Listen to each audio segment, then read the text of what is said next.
welcome to another episode of Empower Apps. I'm your host, Leo Dion. Today, I am joined by Hidde van der Ploeg. Hidde, thank you so much for coming on the show. Thank you so much for having me. Thank you so much for having a straight face while I say your name. Yeah, it's always funny. It's always funny. How they're gonna announce this time? I'll let you go ahead and introduce yourself before we get started. Right. So my name is Hidde van der Ploeg, as you pronounce it in Dutch. I am an indie app maker. I have a big background in design. I have over 15 years of experience in design now, I think. Turned indie developer, and all my apps are on watchOS, so I think that's the main topic we'll be talking about here today. Yes. So if you missed it, WWDC, there was a big, huge announcement about an operating system, and of course, I'm not talking about Vision Pro. I'm talking about watchOS 10.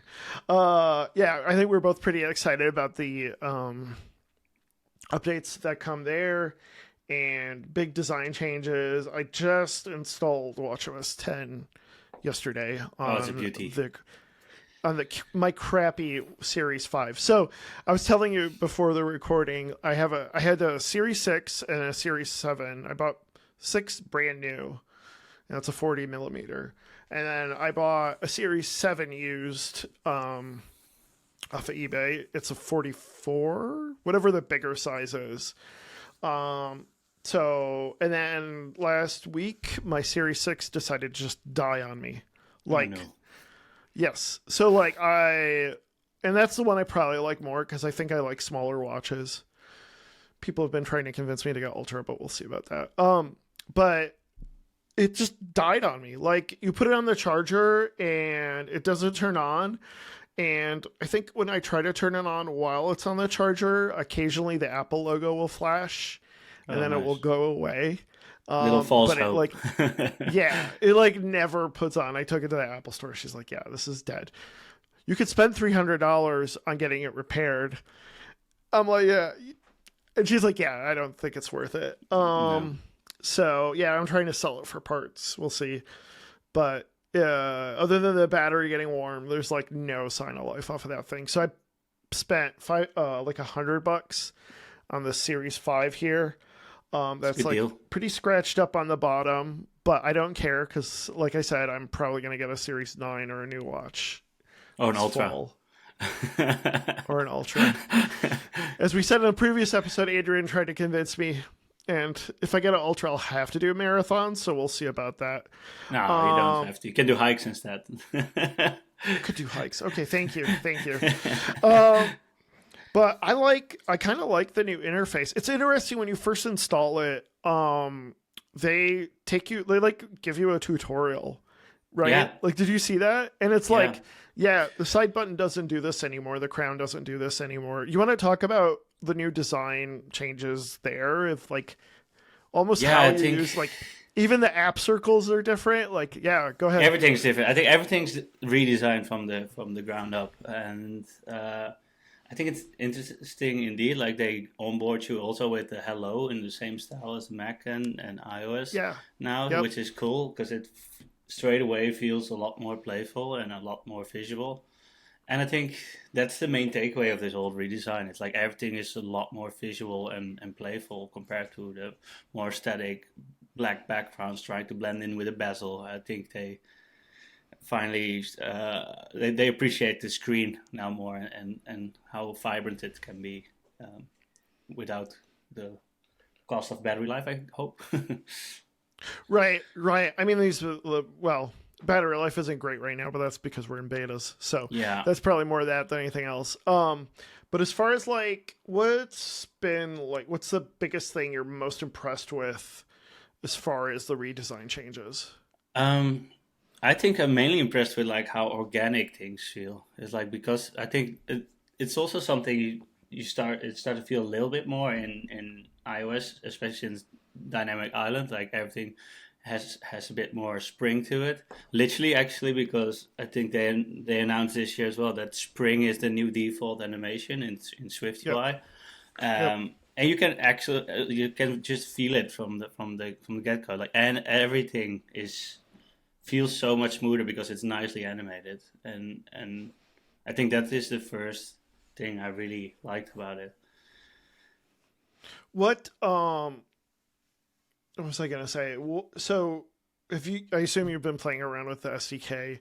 What's been your biggest revelation in that, as far as building apps in watchOS? Oh, building as far as building watchOS apps is that the debugging now works so much better. Like I gave a talk about watchOS like twice, and always one of the pain points was like, yeah, debugging can sometimes be a bit of a painful bit of watchOS development. So simulator used to be your best friend in that regard Yeah. for a lot of things. Yep. Um, but right now, like even if you just go to different rooms and back, and everything just works. And I was at WWDC. I spoke to the WatchOS team, and they didn't make a big thing of it, but apparently they changed the technology they use for the watch connectivity. So normally it would always go to your phone, and that's why it would cause all these Yeah. problems. Now I think only the very first time it goes through your phone, establish the connection, and then it creates a peer-to-peer That connection makes between your sense. laptop and your watch directly. Yeah. Um, and that's it's such a revelation, really. I used like 2 DTS tickets this year on watchOS development and getting it working. And like, yeah, once you, like, we were talking on Twitter yesterday, and just like, once I was able to get developer mode on, and once the whatever it is, it's like downloading symbols or something from the watch. Once that was done, like today, it's been absolutely amazing as far as like the developer experience. It's like basically developing on the iPhone. It is, One of yeah. the, yeah, one of the big, okay, let me speak English. One of the big things I think that they're doing this is because there's a certain device that, as far as I know, might not have a wire you can connect to it, or Yeah. if you do have a wire connect to it, it'd be super awkward. So it kind of makes sense that they're shifting towards wireless debugging. Also, if they do get rid of like a Yeah. port at all, which, I mean, I assume they're going to switch to USB-C, but still, I think so too. I like, think you're right there. I think that's a Um, big reason why. It's like, if you're going to develop on the Vision Pro, there's no, like, you have to do it wirelessly. yeah, well, I think the dev kits might have a different situation going, because from what I could tell, is that currently in house they also use like a dev cable connected to the thing, but I don't think they will ship anything with that. So either through Right, the right, USB-C, and I think the USB-C port that's in the battery is literally only the battery, but right. No, I I think don't so know. too. Yeah. Yeah, yeah, yeah. So let's go over some of the new stuff in SwiftUI, specifically on the watch. What do you want to start talking about? Which piece? We have a date picker. I think If that doesn't convince people to buy an Ultra, I don't know what does. honestly, the whole State of Union could be we added a date picker to watchOS, and I mean it felt a bit silly, right, to have a timepiece that didn't have a date picker available to you as a developer. That But is weird. yeah, I mean, it probably has technical reasons. It's great, but I think the main cool things is the way navigation changed. So you have like the vertical tab view, which it works so smooth out of the box. You just Yes, yes. whack in some views in there, and it flips like full screen to full screen in a very nice way. And if your full screen is a list, then it changes that one tab to a scrollable list. It's Scroll like, view, yeah, which oh, is awesome. it's so sexy. I mean, Yeah, yeah, yeah, yeah, yeah. Yeah, it's really, it's intuitive. It makes sense. It uses the real estate on the watch.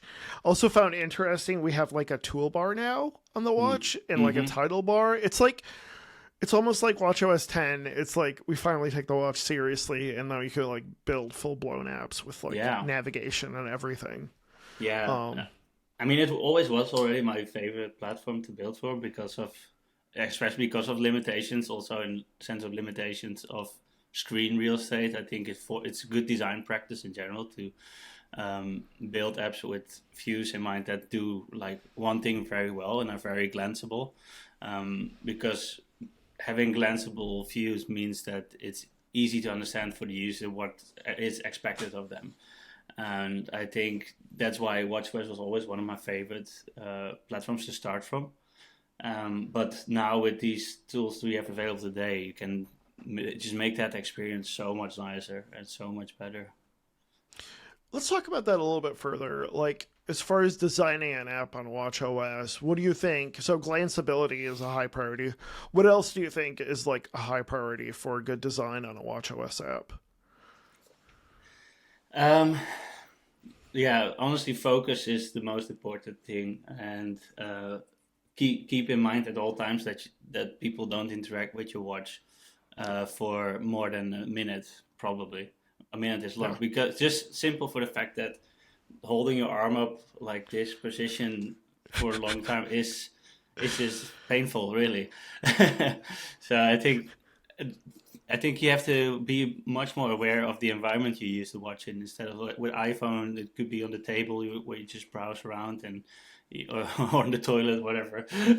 Where watch is even more on the go as an iPhone is, I think. So Right, right. Like as a watch, you talking about putting your arm like this as a developer when you're testing your app on device. oh, It's like, oh, okay, I can't do this anymore. Like, yeah, you we almost need need to sell. to. Belkin needs to come out with like an armrest thing Arm so we can sling, just do it. yeah. You just Yeah, yeah, just yeah. break your arm once, and then you get an arm sling from the hospital. Right, right. So we got tab This is views. not health advice, by the way. Don't break your. So we did tab views. Trying to think what else there was. Was any of the animation stuff? Did you find any of that in SwiftUI? Okay, yeah. Talk about that a little bit. Yeah, so I think the cool part is like all the new SwiftUI animation APIs, so the keyframe and the face animations and stuff are basically all supported in watchOS as well. And one of the things is like because I talked during WWDC, I talked with the guy that built like the weather app for watchOS, and Okay. he showed me the transition of like going from a cell to a full screen weather overview.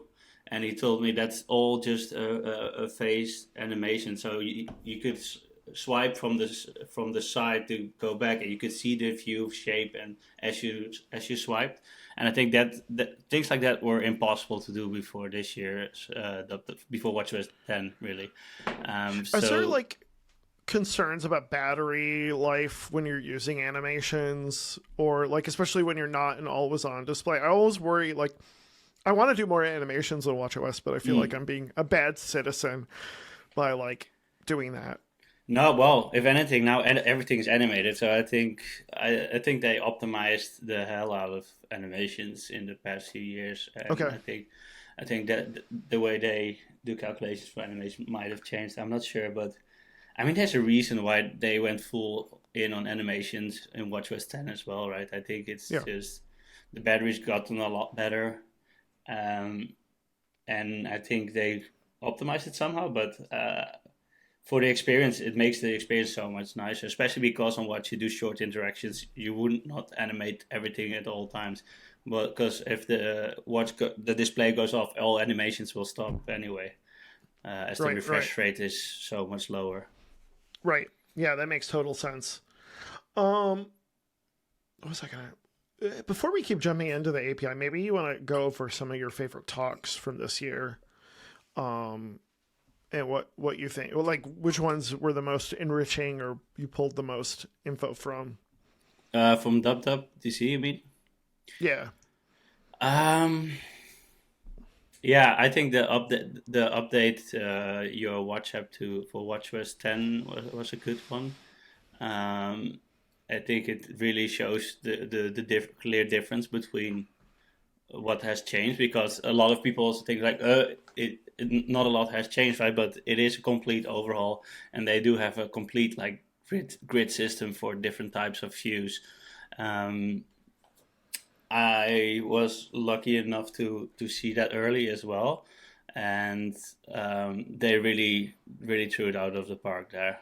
So I think in the sense of like they really went from scratch, saying these are the rules for design for watchOS now, in the Yeah. sense as a Yep. grid that, and I think that's something watchOS apps never really had, and therefore it was a bit of a free for all, and therefore a lot of apps try to do many things and try to Yep. mimic too much of the iPhone apps. And I think having this grid in place and also presenting it as a full on redesign, which it is, it's so I'm expecting a lot of way better watchOS apps in the upcoming years. What do you think is like something that's missing from the current set of watch apps now that watchOS 10 brings so many new things to the table? Uh, and honestly, I'm not missing anything really at this point. Yeah. Yeah. Yeah. Yeah. Yeah, I think especially now, because core data could be a bit of a worrisome child for watchOS, so to speak. But I think it's also not the nice. Was also not the nice on iOS to begin with, anyway. So I think with Swift Sure. data in place, that's quite a lot nicer. Because the thing with watchOS is they do a lot of optimizations for you, better rely on when to sync Yep. things and stuff. And I think Yep. that is still a bit of a question on when is happening what. And I almost start to think at this point they don't even know anymore when it's happening. But I think it's just trust the system, and Yeah. Yeah. Yeah. don't try to make it do things that it shouldn't do. What are some other talks that you were a big fan of this year? Um, to be fair, I think just I mainly watched a lot of like the what's new in X type of talks, and I think uh, one non-watchOS related talk that I really enjoyed is the design dynamic live activities one. Okay. Because I think live activities was last year announced during the iPhone 14 Pro, so it Right. never really had a Right. proper WWDC video about it. And this year the design dynamic live activities really gives some good tips and overall good design tips in general, like how to visually align things with when they're not perfectly circular or a rectangle. It's like they like just blur it and then centralize it visually, because when you blur it you can easily see the mass of it instead of being distracted by the shape of things. So I think that's a really cool one. What's been your overall impression, I guess, of live activities in the dynamic island over the last year? I like them. I think it's still a bit of a thing that like it's so niche still because only iPhone 14 Pro has it. So Right. it's a very it's the high end market only, really, if you Right. realistically speaking. Yeah. Um, it's just also like it's only exists for like half a year now. So there's still a lot of to figuring out, and I think it's a great tool when done right. And I feel like with the iOS 17 beta already, you notice it's been used a lot more as well, even Yeah. by Apple, because they probably still needed to figure out exactly what would make a difference. Of course, the interactivity in widgets and stuff helps with it. Uh, gives a bit of interactivity to it. Um, but I'm excited to see more and more live, cool dynamic island live activity stuff happening. I mean, live activities are on all devices, of course, but I mean, especially for the dynamic island, Right. it needs some cool new sources. Yeah. Yeah. Yeah. Jumping back to the watch, let's talk a little bit about some of the other new things that came with SwiftUI and watchOS. What's this idea of maybe you can kind of explain smart stacks and what that actually means? Yeah. So smart stacks is basically um, it's basically like the old Siri watch face, but then in every Mhm. watch face because it's always accessible. And the thing they did very cleverly here is it just uses the accessory rectangle widget that you already have in most cases, but then you can give it a nice bit more colors and a bit more vibrancy. Hmm. And Hmm. it basically works similar as your widget stack does on iOS. Okay. Except this is accessible from at all times from your watch face, and I think that's really really handy because again, going back to the glanceability, the stack should know what you need at the moment, and it will learn from your behavior as you do. I think it's very clever because I think the Siri watch face, when it was introduced, it was like, oh, this makes so much sense, but it was never really easily to propagate things to Right. it. And I think this, after announcing that complications are now widgets, this is such a clever next step to the evolution of this, I think. Do you remember time travel? Oh yeah. So like that's like dead finally.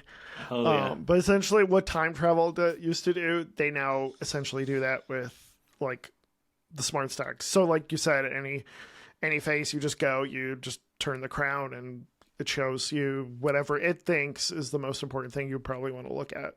And yeah, it's pretty nice. So you get like the Siri watch face everywhere almost behind your watch. Yeah. So then we got. I'm just looking at the list. Source list. What's this? What's a source list? Do you want to explain that? Source list.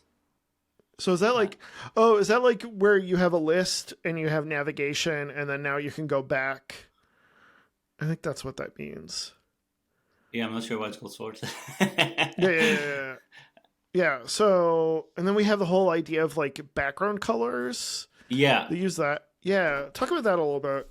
Yeah, so now you have a container background, and the container background even can generate, when you do a color with a dot gradient on the color in that container background, it doesn't do the same gradient as it does in the views. It optimizes it for the Apple Watch. So, right.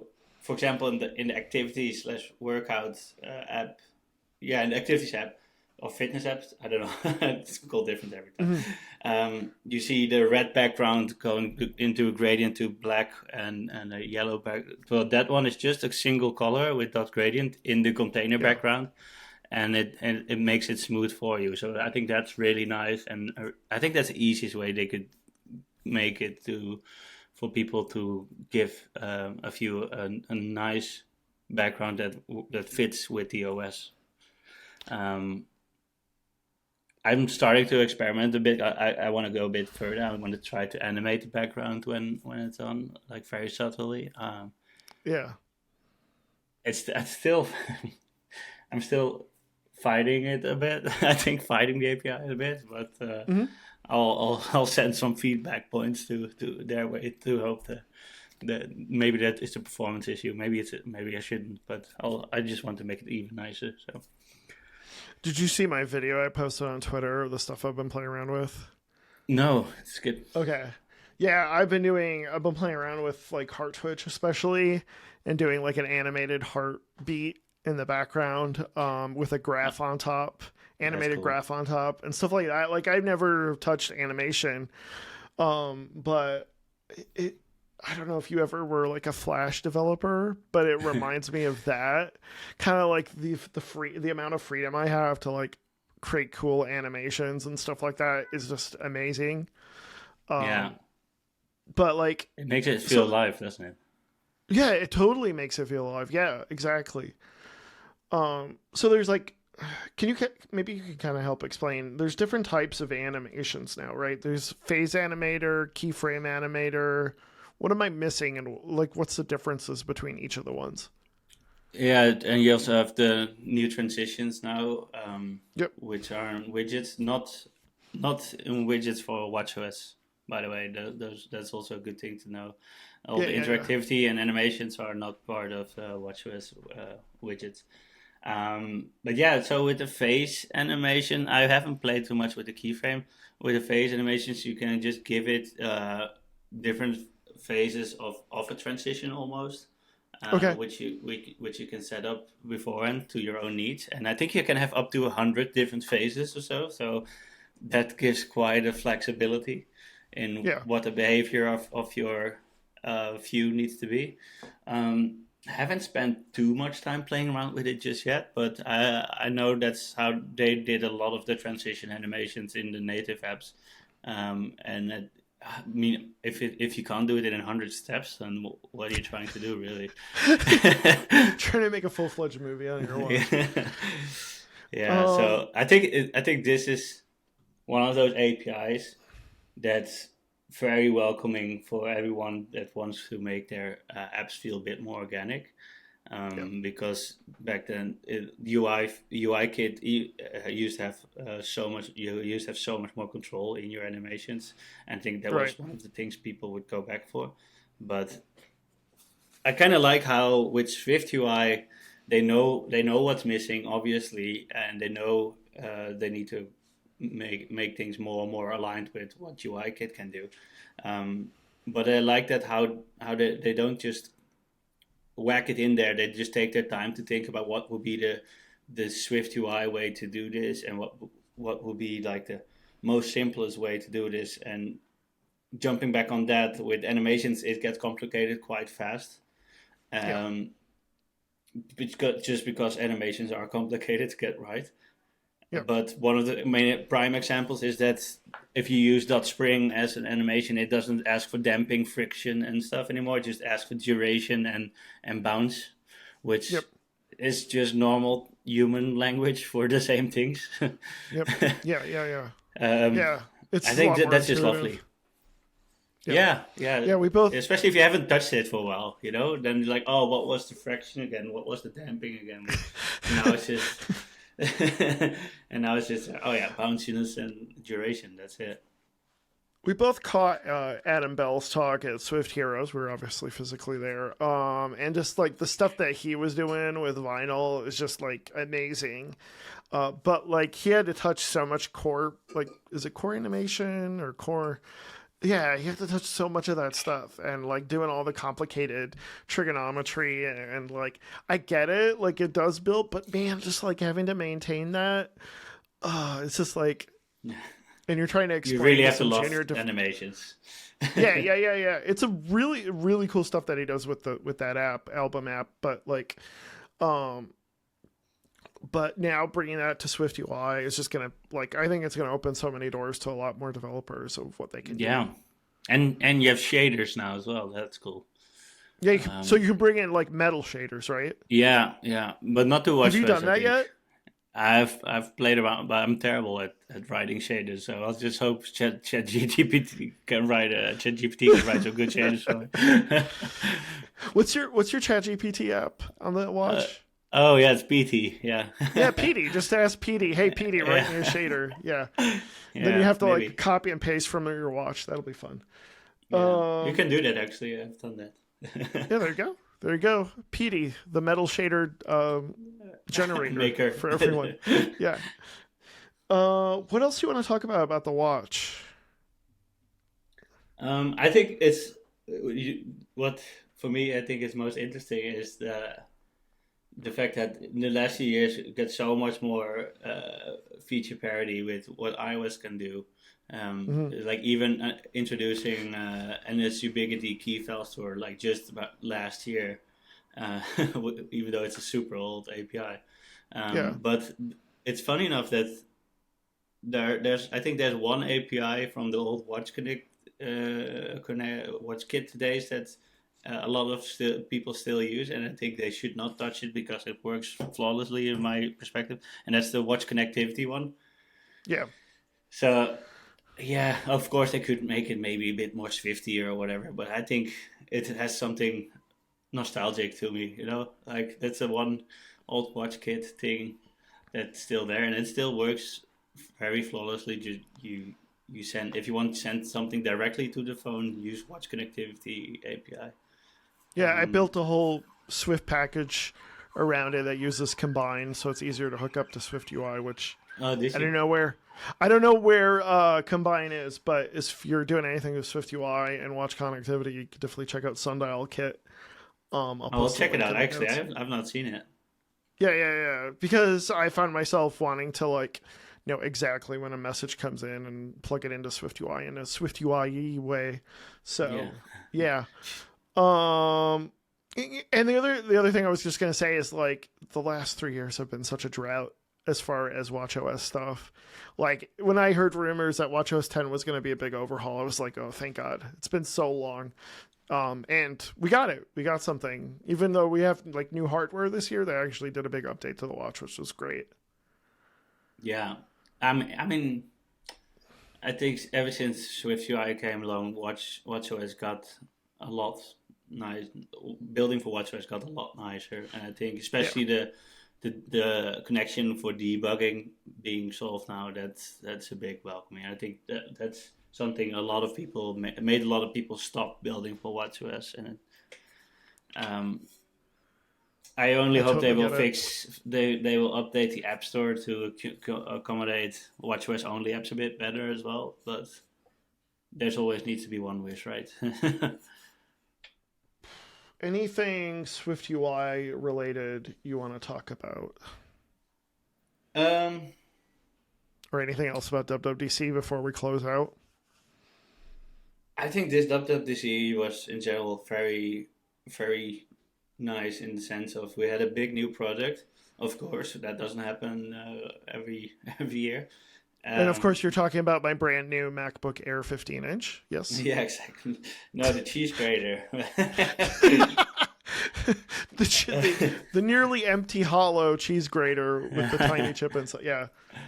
Uh, but also, I think like even that big announcement of Vision Pro overshadowed so much of the other stuff. Well, even those are there. It's such a big update, especially to Swift UI, because of Vision Pro as well, probably with the shaders and the more reality kit integration stuff, Hmm. and just overall, yeah, well, the animation APIs and the new map kit stuff and new scrollable charts and store kit stuff, and there's like Yeah. so much still going on, and it's been all overshadowed by this one big project. But man, it's such a nice quality of life type of update, which in any year would be enough to be a normal update as well. But it feels like a quality of life update. Has there been a big like? Well, I got two more questions out of that. So Vision Pro, what's your plan? Secret? No, just kidding. uh, uh, I'm currently still in the midst of an overhaul of my music app Now Playing, which is basically like liner notes but digital. Okay. Uh, so I connect. So in short, I connect any song or artist or album to a lot of different sources to find the story behind the song in a very visual way, and I kind of want to finish that overhaul for iPad first to have a solid base for visionOS because Yeah. I kind of want to make that if I feel like that's a really good fit for visionOS where you could Yeah. just grab an album and I could recognize the album and show like content around it, and then you could go Yeah. full immersive, and then you get like videos and photos and colors and snippets and samples and whatnot I can find about the song, and like basically I want to explore what immersive music discovery looks like, and It's almost I'm like well, it sounds like Amazon X-Ray, but for music in a way. You yeah, know what I'm yeah, talking about? yeah, Yeah, yeah. yes, it's basically that what I have right Well, now. I mean, So I I have know I'm old enough to know what an album is. Okay, like I know what liner yeah. notes, but I'm just saying, like digitally, it's close. It seems close to like what X-Ray does. Yeah, so I always thought like because I'm a big music nerd, I could still buy a lot of music, and with this app, I already have the content in place.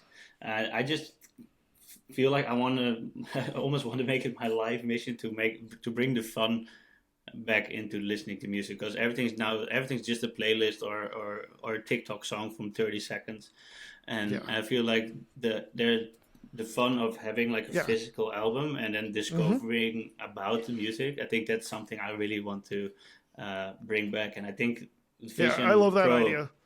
I think Vision Pro is a really good platform for that actually because everything it's very much about content in this case. So Yeah, we'll like see, we'll and see. it's funny because like Adam's whole app was albums too, and like it seems like a thing is like having like with your designer animator folks. Like, and I love that too. Like, I feel Yeah. like with the like I use the Apple Music app on the Mac like 90% of the time, and yeah, yeah, it's interesting. So, Yeah. uh, yeah, I wish there was something better on the Mac out there. And um, I know I'm probably 1% of people who just end up using their like iPhone to listen to TikTok, but some of us want to listen to like a whole album, like you said, the whole piece together, and like get the story about it without having to look up Wikipedia all the time. So Yeah. yeah, I totally Yeah. get it. Yeah. Um, What would be your one wish for WatchOS still? Would you still have a wish for WatchOS? oh, like as far as like for the OS itself, Yeah, or APIs you would love to see. that's a good question. Um, I don't think I have something for watchOS. I feel like it's way too early for me to say because I'm still deep diving into SwiftUI navigation, SwiftUI toolbar, like all this new stuff. Like you said, we've got a lot of new design paradigms on how things work. So I mean, going back to what we were talking about older APIs, we had talked about watch connectivity, core data. At least core data has been moved over, which is nice. Yeah, But that's HealthKit, so like nice. HealthKit could really use a modern API. Yeah, It's fine. actually, I don't speaking of mind. which, Okay, there go ahead. Go is ahead. there you can actually now because Core Motion got quite some updates actually of all the APIs that did get an update, where you can now access the heart rate sensor through Core Motion as well, not just only HealthKit anymore. So that's quite cool. But do you still need permissions for that? Probably, I haven't looked into the details yet, but I Okay. saw. Yeah, I assume so because for Core Motion you also need permission anyway Okay. for some of them. I didn't know that. I've been wanting to dive into core motion. I just haven't had a chance to. So, And they yeah, that support sounds high awesome. frequency stuff now as well, so you get more Okay. accurate, which is cool if you want to train models. Yeah, yeah. Like just going back, like right now we're what week and a half after WWDC. I'm still like learning new stuff, and I feel So like much. the limitation is my imagination right now, not the API. And just learning the right paradigm for it. So yeah. That's a good spot to Um, be in.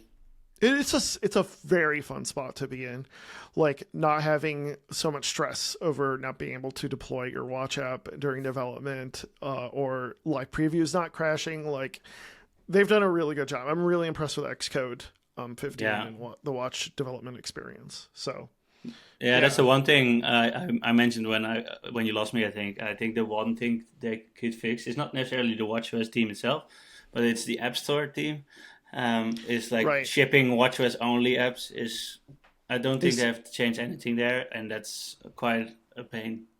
Yeah. So like my story is with any of my old apps that were watchOS only, I build I build the most basic iPhone app I can just to get the visibility on the App Store because of that exact experience. Like at this point, like yeah, you should build a watchOS app that it doesn't need the iPhone app, but you should probably have an iPhone app just so people can actually find you.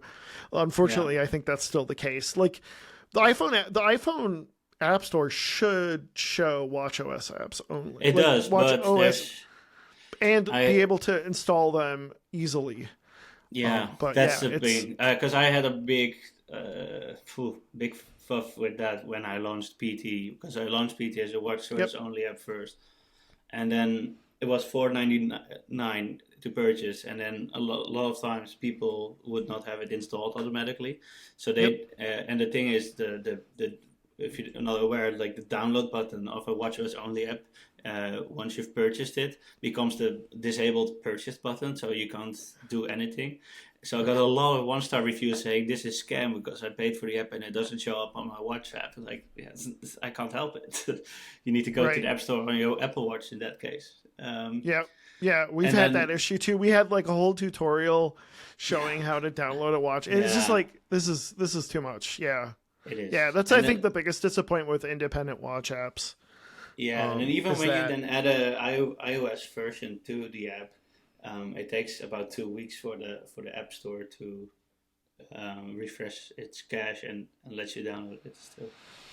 that sucks. Yeah, that really sucks. Yeah. Um So let's hope they fix that in the next. I mean, like we actually had it.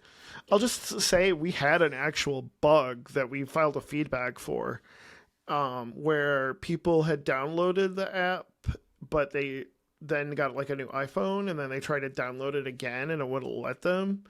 They actually fixed it finally in one of the dot releases, but Nice. yeah, I feel like there's still some work on the whole App Store watch stuff. Yeah, definitely. Or App Store in general, actually. Yeah. Yeah. What before we close out, I'm gonna ask if what's on your wish list for the next watch, I guess, that comes out in September, October. Oh man. I'm putting you on the spot. Yeah, because funny enough, last year I would say an extra button. There you go. But we got that. So this year I would say maybe be able to use that extra button without needing to be a workout thing. Okay. Does it have to be a workout thing? Yeah, somewhat. Yeah. I Okay. think so. It's a workout intent. Okay. Got you. Yeah. Got you. Okay. I haven't looked into it. Maybe that's changed this year. I haven't looked. I don't think so, but we'll check it out. And then maybe the background, the extended runtime sessions. Have more categories for that. But that's again on the API level. That's not necessarily on the hardware level, is it? So on the hardware, bigger battery life, I guess. Yeah, I'm really hopeful. I mean, the rumor is they're going to put a new processor finally in it, and that's probably what held me back on not getting an Ultra, because the Ultra is basically the same processor we've been using for the last 2-3 years. So that I think is going to be a big leap, hopefully. Yeah. But yeah. Hidde, anything else you maybe want more to talk about? sensors? I don't know. Maybe always like Yeah, more sensors. Yeah. There's been the blood sugar talk through like light. Oh yeah. And then there's been, I mean, who knows what else they can do off of the wrist? That'd be interesting. Yeah. They can go nuts, I think. Yeah. Was there anything else, Hidde, before we close out? No, thank you for having me. Yeah, thank you so much. It's been fantastic. I'm glad to finally have you on and have a really good, fun topic to talk about this year with watchOS 10. That's good. Where can people find you online? I'm at Hidde van der Ploeg, or Hidde VD Ploeg on Twitter. It's probably in the link in the show notes or something. And at Hidde on Mastodon. That's hidden without the N, so that's easier, I think. It's also on my website, you can find it. Yeah, and we'll have links to your website, social media accounts, apps, all that fun stuff is going to be in the show. Yeah, I appreciate it. Thank you so much for making it. My parents did not think of my online presence in an international world. You need like a stage name. Just get a stage name. Mr. Watch. Mr. Watch, yeah. Is that Mr. Watch? Oh, yes. What's the latest from Mr. Watch? People can find me online at LeoGDion, both Twitter and Mastodon and LinkedIn. And my company is Bright Digit. Take some time to review the podcast. I'd appreciate any feedback. Any feedback on topics, just DM me. Please let me know. And if you're watching on YouTube, like and subscribe, of course. Thank you so much, and we'll be talking to you again. Bye, everyone. Bye-bye.